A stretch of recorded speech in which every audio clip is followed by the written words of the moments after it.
इलाहाबाद लोकसभा फूलपुर में 2009 के बाद तो इलाहाबाद में पहली जीत का बसपा को है इंतजार।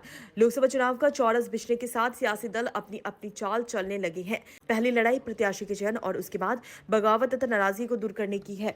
बसपा में भी टिकट की दावेदारी को लेकर के खींचतान शुरू है। बसपा के सामने बड़ी चुनौती कांशीराम के सियासी सफर को आगे बढ़ाने वाले प्रयागराज में बड़ी जीत दिलाने की है। फूलपुर लोकसभा में पार्टी को एक बार जीत मिली है, लेकिन इलाहाबाद में अभी खाता खुलना बाकी है। Trending videos. पार्टी के गठन के बाद संस्थापक कांशीराम ने पहला लोकसभा चुनाव 1988 में इलाहाबाद से लड़ा था। अमिताभ बच्चन के इस्तीफे के बाद उपचुनाव हुआ था। हालांकि वह उस चुनाव में तीसरे स्थान पर रहे तथा स्वतंत्र उम्मीदवार के तौर पर पूर्व प्रधानमंत्री विश्वनाथ प्रताप सिंह ने जीत हासिल की थी। खास ये कि चुनाव में कांग्रेस ने पूर्व प्रधानमंत्री लाल बहादुर शास्त्री के पुत्र सुनील शास्त्री को उम्मीदवार बनाया था। कांशीराम को 59,517 वोट मिले थे, जो कि कुल पड़े मतों का 17.82% रहा।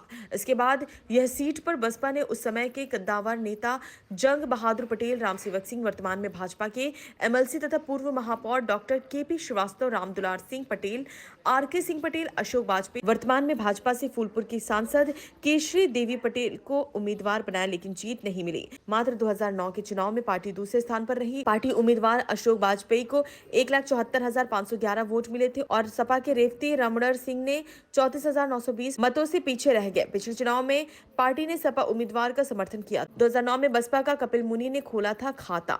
प्रयागराज की दूसरी सीट फूलपुर में भी पार्टी को सिर्फ एक बार जीत मिली है। 2009 में पार्टी उम्मीदवार कपिल मुनि करवरिया को जीत मिली थी।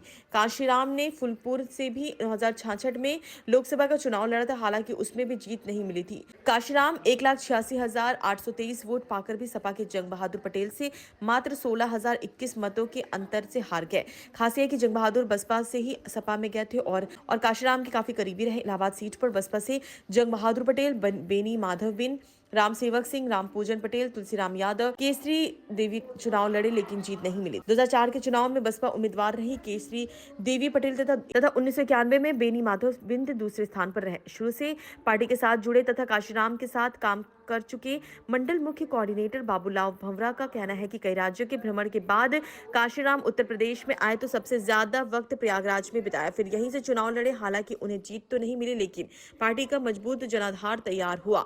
उसी का नतीजा रहा है कि 1993 के विधानसभा चुनाव में सपा बसपा गठबंधन को जिले में 9 सीटें मिली थी।